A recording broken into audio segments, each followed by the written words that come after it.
फिर महाराज दूसरी शादी करो।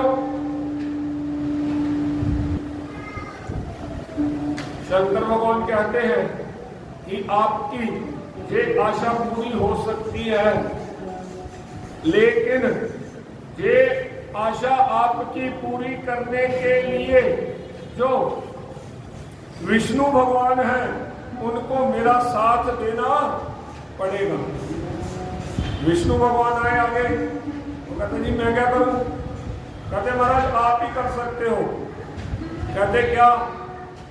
कहते हैं कि मैंने सुना है कि जब आपने मोहिनी रूप धारण पिलाया था तो वो जो आपका रूप था वो बहुत दिव्य था। जब समुद्र मंथन हुआ उसमें सबसे पहले जो था क्या निकला था?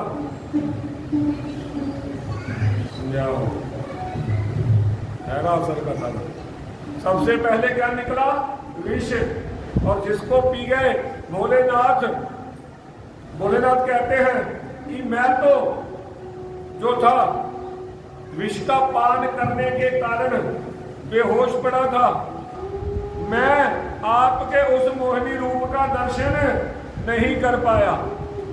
अगर अब आप उस मोहिनी रूप का दर्शन करवा दो तो देवताओं का काम बन सकता है। विष्णु भगवान कहते हैं भोलेनाथ उस रूप का दर्शन करना भी मत। क्यों? क्योंकि अगर आपने मोहिनी रूप का दर्शन कर लिया तो अच्छे भले जोगी से भोगी बन जाओगे, घर गृहस्थी छोड़ दोगे।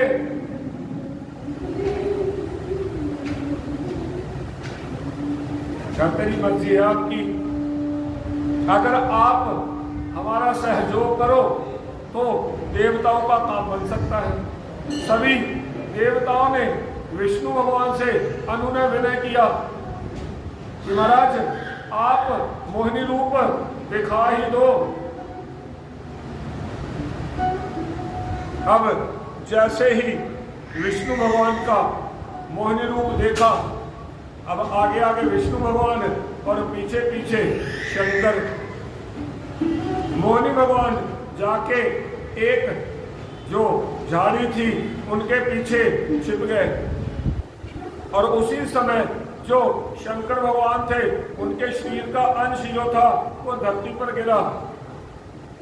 अग्नि देव ने उसको उठाया और तुरंत ले जाकर के गंगा जी में डाल दिया। अब गंगा जी की गोद में भगवान भोलेनाथ का जो बच्चा था, बेटा जो था, वो पैदा हो गया। इधर जो ऋषि पत्नियां थी जिनका नाम कृतिका था, कृतिकाएं नाम की 6 कन्या ऋषि पत्नियां जो नारद जी के पास गई कि महाराज हमारा क्या होगा। इन्होंने कहा नारद जी ने कि आप जाओ गंगा के तट पर 1 माह का आप स्नान का संकल्प लो और उसी माह में गंगा कृपा करेगी और आपको बेटा मिल जाएगा। 9वें महीने में जो गंगा थी उसमें एक तैरता हुआ बालक नजर आया। ये कृतिकाएं सुबह सुबह स्नान कर रही थी। इन्होंने उस बालक को पकड़ा, छियो पकड़ने के लिए भागी। वो कहती मेरा, वो कहती है मेरा। कार्तिक भगवान ने भोलेनाथ का रूप लेकर के शिव को आश्वासन दिया कि मैं एक का नहीं शिव का हूं, पर मैं हर एक के पास 6 महीने रहूंगा और उसके बाद आप लोग मुझे पार्वती मैया के पास छोड़ आना। क्यों? क्योंकि मैं भोलेनाथ का बेटा हूं। ये कहने के बाद जो कार्तिक जी थे वो पुनः छोटे रूप में आ गए। अब जैसे ही ये गोदी में आए तो 6 माताओं का वात्सल्य उमड़ा और 6 माताओं के स्तनों में दूध आ गया। अब 6 माताएं कहती हैं कि बेटा पहले मुझसे पियो, पहले मुझसे पियो। तो आज कार्तिक जो थे एक मुख से षडानन हो गए। बोलो षडानन भगवान की जय। कार्तिक भगवान ने एक मुख के कितने मुख बना लिए? 6। और 6 माताओं को जो था वो सुख प्रदान किया। जैसे ही ये सुख प्रदान हुआ तो भारद्वाज मुनि आए। भारद्वाज मुनि ने इनका नाम रखा। कृतिकाओं का बेटा होने के कारण इनका पहला नाम रखा गया कार्तिक। और गंगा उत्तर होने के नाते ये क्या कहलाए? स्कंद।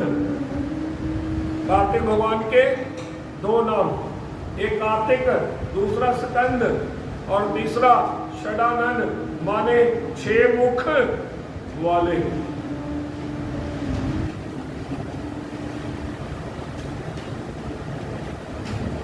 छह माताओं ने 6 महीने अपने पास रखा। इधर भोलेनाथ जो है कुंभज ऋषि के पास कथा सुनने जाते हैं। लंबी कथा चल रही है। अब एक दिन भोलेनाथ ने लीला की। पहले तो पार्वती हर रोज साथ ही जाती थी। आज जो भोलेनाथ अकेले कथा श्रवण करने के लिए गए, पार्वती मैया को साथ नहीं लेकर के गए। इधर पीछे से नारद जी आए। जैसे ही नारद जी कैलाश पर्वत पर पहुंचे तो नारद जी की तो फिर वही आवाज, और श्रीमन नारायण नारायण श्रीमन नारायण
बाहर क्या देखती है? भगवान श्रीमन नारायण नारद प्रभु। नारद जी को आसन दिया, बैठाया और नारद जी से बेनती की कि गुरुदेव कितने बरस हो गए शादी को, अब तक कुछ भगवान ने कृपा नहीं की। कुछ मेरा हाथ, कुछ मेरे लगन, कुछ मेरी माथों की लकीर देखिए और बताइए कि मैं माँ कब बनूंगी। भोलेनाथ कहते हैं कि तू माँ बनेगी भी नहीं। नारद जी ने क्या कहा कि पार्वती आप माँ बनने वाली नहीं हो, और आप माँ बनो या ना बनो, भोलेनाथ तो पिता बन गए। जैसे ही ये बात सुनी, सोई पार्वती मैया का पारा यहां से उठा सीधा। कहती महाराज भोलेनाथ ने तो मेरी सौतन भी रखी हुई है, मैं तो देखती हूं कि वो हमेशा मेरे पास ही रहते हैं। मैंने तो आज तक कभी उन्हें बाहर जाते हुए नहीं देखा। जाते हैं तो कथा सुनने जाते हैं, वहां पर भी मैं उनके साथ जाती हूँ। नारद जी कहते पूरी कुंडली बताने वाला नहीं हूं, जितनी बात पता थी उतनी बता दी। अब तो आगे तेरी हिम्मत है भाई, खोज ले। क्योंकि नारद का मैना क्या है, नारद, नारद का कहा हुआ जो वाक्य है वो रद्द नहीं होता, इसीलिए वो नारद है। जिस कोई घर जो ना उजड़ रहा हो वहां पर नारद जी को भेज दो। आज नारद जी ने पार्वती मैया को समझा दिया कि तू मां बनी कि नहीं बनी सानू नहीं पता, पर भोलेनाथ भाइया बन गया। बोल वृंदावन हरी लाल की। कितनी देर हो गई, दसना तो नहीं सी, चलो 10 दिन, कहते 3 साल हो गए, कहती 3 साल भी हो गए, कहती और बाकी की गल भी दस दो। कहती बस इन्ना ही दसना सी, जिन्ना दस दिता इन्ना भी ज्यादा दस दिता। इन्नी गल कह के नारद जी तक गए। अब शामा पईया, भोलेनाथ जी जो थे वो आए। आगे जब भी भोलेनाथ कथा सुन करके आते तो पार्वती जो मैया थी वो बांध छोड़ के पिताती। क्योंकि भोलेनाथ जो है वो हमारे भाग जीते हैं। पार्वती मैया एकदम घोट के छान के एकदम तैयार करके रखती है, एकदम सेट। अगर पति से लड़ाई हो, अगर तो बच्चे हो तो बच्चे कूटे जाए, अब बच्चे नहीं है तो गुस्सा किस पे उतरेगा, घर के सामान पे। पूरा अस्त व्यस्त। भोलेनाथ कहते कि क्या चक्कर है, कहती बात मत करो, दीदी बात तो बता। कहती बात ही मत करो, आप इस लायक हो ही नहीं मैं आपसे बात करूं। बोले कहते बात क्या है, पहले तुम बता दे, कोई आया था? कहती हाँ आया था। अरे कौन आया था? कहती मेरे गुरुदेव आए थे। अरे नारद? कहते हाँ। कहते बात मुझे का पता ही है। नारद घर च आया होवे, उस तो बाद घर की व्यवस्था सही होवे। पार्वती क्या कहती है, भोला भंग तुम्हारी, ओ भोला भंग तुम्हारी, उस बाप बने हुए भी आपको 3 साल हो गए हैं, आपने ये बात मुझे क्यों नहीं बताई? बोल रहे हो बस इतनी छोटी सी बात, इतनी छोटी सी बात, ये कौन सी बड़ी बात है? आप पहले अपने आप को देखो, क्या आप मां बन सकती हो? आप का शरीर ही जो है, आप जगत जननी हो, आप इस पूरी दुनिया की मां हो, लेकिन आप किसी बच्चे को जन्म नहीं दे सकते। जब पूरी प्रक्रिया बताई तो मैया ने कबूतर को, अग्नि को शाप दे दिया कि है अग्नि, तूने मुख में गंदी चीज को पकड़ा है, जा, मैं तुझे शाप देती हूँ कि आज से मुर्दे तुझ में जलेंगे, तू सर्व भक्षी बनेगा, आग में जो भी डाल दो वो सब स्वाहा हो जाता है। कबूतर को श्राप दिया कि जिस घर में तेरा घोंसला होगा उस वो घर ही उजड़ जाएगा। देवता को श्राप दिया कि जैसे तुम लोगों ने मुझे मां नहीं बनने दिया, मैं भी आपको श्राप देती हूं कि आपकी कोई भी जो है देवी अब बच्चे पैदा नहीं कर सकेगी, कोई भी जो है वो मां नहीं बन सकेगी। जब इस ढंग से कहा, सबको पार्वती ने शाप दिया। शंकर ने कहा कि आप अपनी स्थिति तो देखो, आप इस जगत की जननी हो, आप एक दो बच्चों के चक्कर में मत पड़ो, ये पूरा जो दुनिया है ये सब आपका ही रचाया हुआ ये खेल है, आप तो जगत जननी हो। जैसे ही पार्वती मैया को इसका आभास हुआ तो पार्वती मैया कहती कि अब तो श्राप दिए गए। सो भोलेनाथ ने उन सभी शापों को उल्टा किया। अग्नि से कहा कि माना तुझ में सब कुछ जलेगा, लेकिन जो यज्ञ होंगे, जो भगवान का भोग होगा, जो भगवान का प्रसाद होगा, वो भी आप पर ही पकेगा। और कबूतर को वरदान दिया कि शनिवार के दिन जो भी तेरी पीठ के साथ घर में धुआं कर देगा, उसके घर में कोई ऊपरी पराई टोना टोटका नहीं चलेगा। शनिवार के दिन घर में कबूतर की पीठ का अगर आप शाम के समय धुनी कर देते हैं तो उस घर में कोई टोना टोटका किया कराया ऊपरी आदि व्याधि कुछ नहीं हो। और देवों को कहा कि आप सब जब भी चाहेंगे, जिसको भी आप कहेंगे वही आपका बेटा बनेगा। इधर नारद जी आए, नारद जी को भेजा कि जाओ जाकर के कार्तिक को लेकर के आओ। कार्तिक को लेकर के जब आए तो 1 महीना भर जो था उत्सव मना। कहां पर? कैलाश पर्वत पर। वो ही महीना बना कार्तिक का, गंगा स्नान का। और इन्होंने कहा कि आपने जन्म देने के लिए गंगा को ही क्यों चुना? शंकर भगवान ने कहा, देवी आपको नहीं पता, जो गंगा है आपकी बड़ी बहन है। गंगा किसकी बेटी है?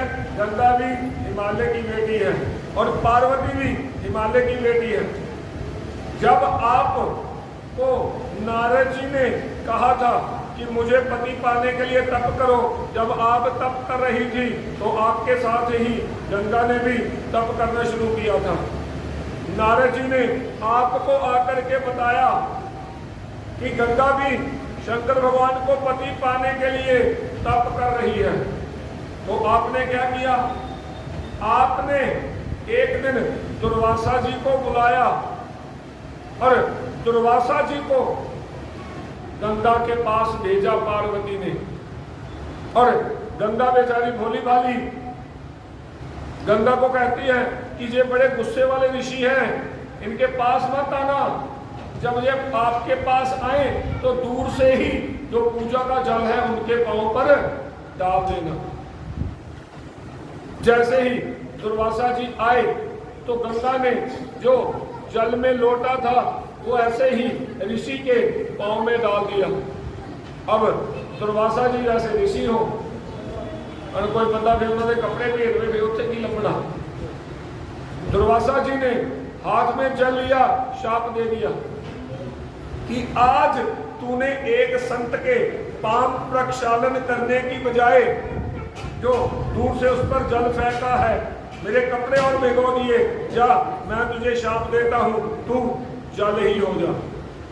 गंगा पहले औरत थी, उस दिन से गंगा जल बनी। जब गंगा को ये श्राप दिया तो गंगा ने दुर्वासा जी के चरण पकड़ लिए। कहती महाराज मेरी तो कोई गलती नहीं है, मुझको तो जैसे पार्वती ने कहा मैंने वैसे ही कर दिया। दुर्वासा जी ने ध्यान लगा के देखा तो कहते गलती तो कोई वाक्य नहीं है, पर कहते हैं जो शाप दिया गया वो तो दिया गया, अब शाप तो वापस नहीं हो सकता। लेकिन हाँ एक बात, अब इसी शाप को आशीर्वाद में बदल देते हैं। जे पार्वती की भले शंकर भगवान से शादी हो जाए, लेकिन जो उनका पहला बेटा होगा वो तेरे ही कोख से जन्म लेगा। अब तू अर्धांगिनी बन करके शंकर भगवान के साथ नहीं रहेगी, तुझे पहले जो ब्रह्मा जी हैं वो अपने लोटे में स्थान देंगे, अपने कमंडल में स्थान देंगे। उसी कमंडल से तू विष्णु के चरण धोएगी स्वर्ग में।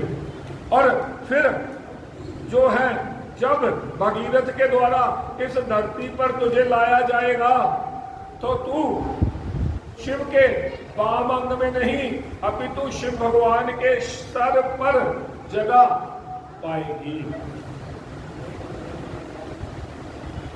जैसे ही जैसा बातें पार्वती को पता चली, सोई पार्वती की सिक्की मिट्टी गुम, कि जो मैंने तो नुकसान करने के लिए किया था, है वो ही है सोई जो राम रची राखा, को कर तर्क बढ़ावे शाखा। तर्क वितर्क कुतर्क करने में कोई फायदा नहीं है। आज अभी मेरा ढोलकी वाला भैया मेरा हंस रहा था कि बड़े पंडित जी खुश हो, तो मैं कही मैं उन्होंने क्या कि उत्थे गड्डी लाई आ, वो कहते ठाकुर जी की कृपा ना दुकान बंद ही रहती है।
पहला जो नाम इनका था क्या था?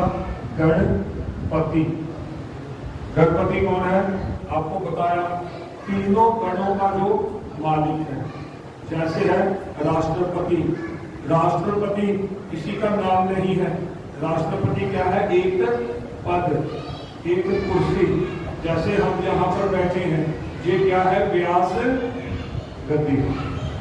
जो जहाँ पर बैठेगा वो व्यास कहलाएगा, जो कथा करेगा वो क्या कहलाएगा? कथा व्यास।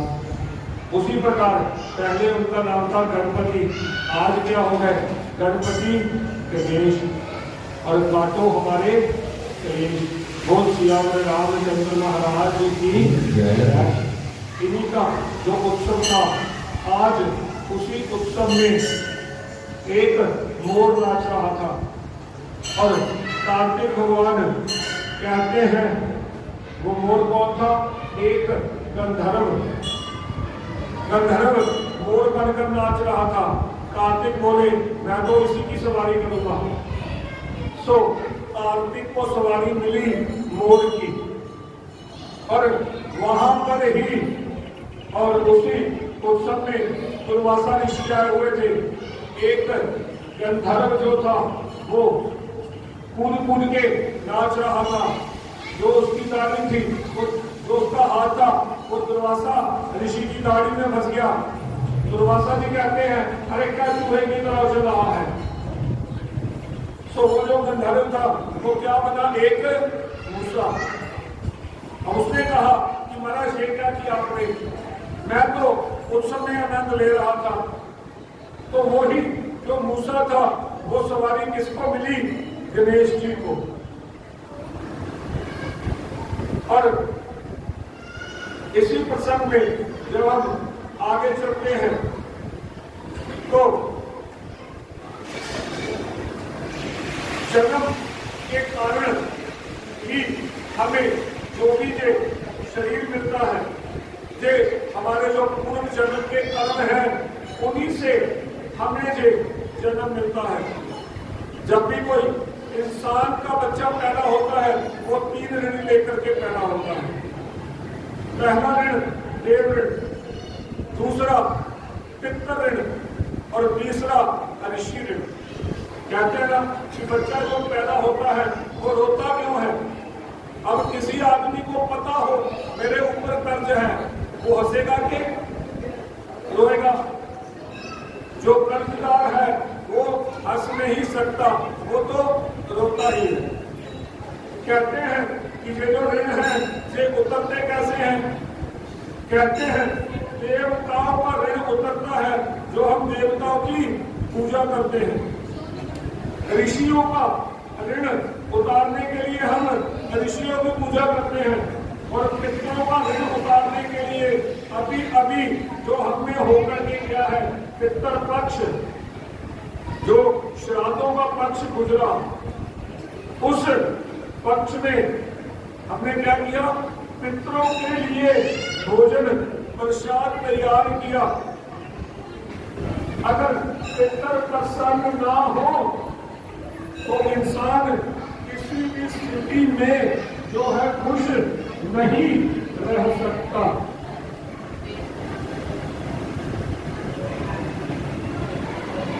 हर चीज जो हमारी हिंदू धर्म की है वो किसी नियम में बनी हुई है। वो अलग है कि हमें ज्ञान ना होने के कारण हम उस चीज को मानते नहीं। पहले बोला जाता था कि भाई उसका नहीं लेना, जो जिसके यहाँ बच्चा नहीं होता उसे क्या कहा जाता है? औरत। जो औरत का मकान है या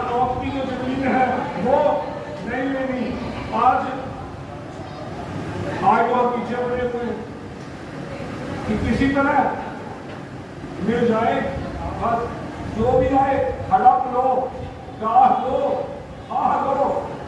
वही जब हमारे किए हुए कर्म हमारे आगे आते हैं तो फिर हम रोना शुरू करते, हाय हाय ऐसा क्यों हुआ,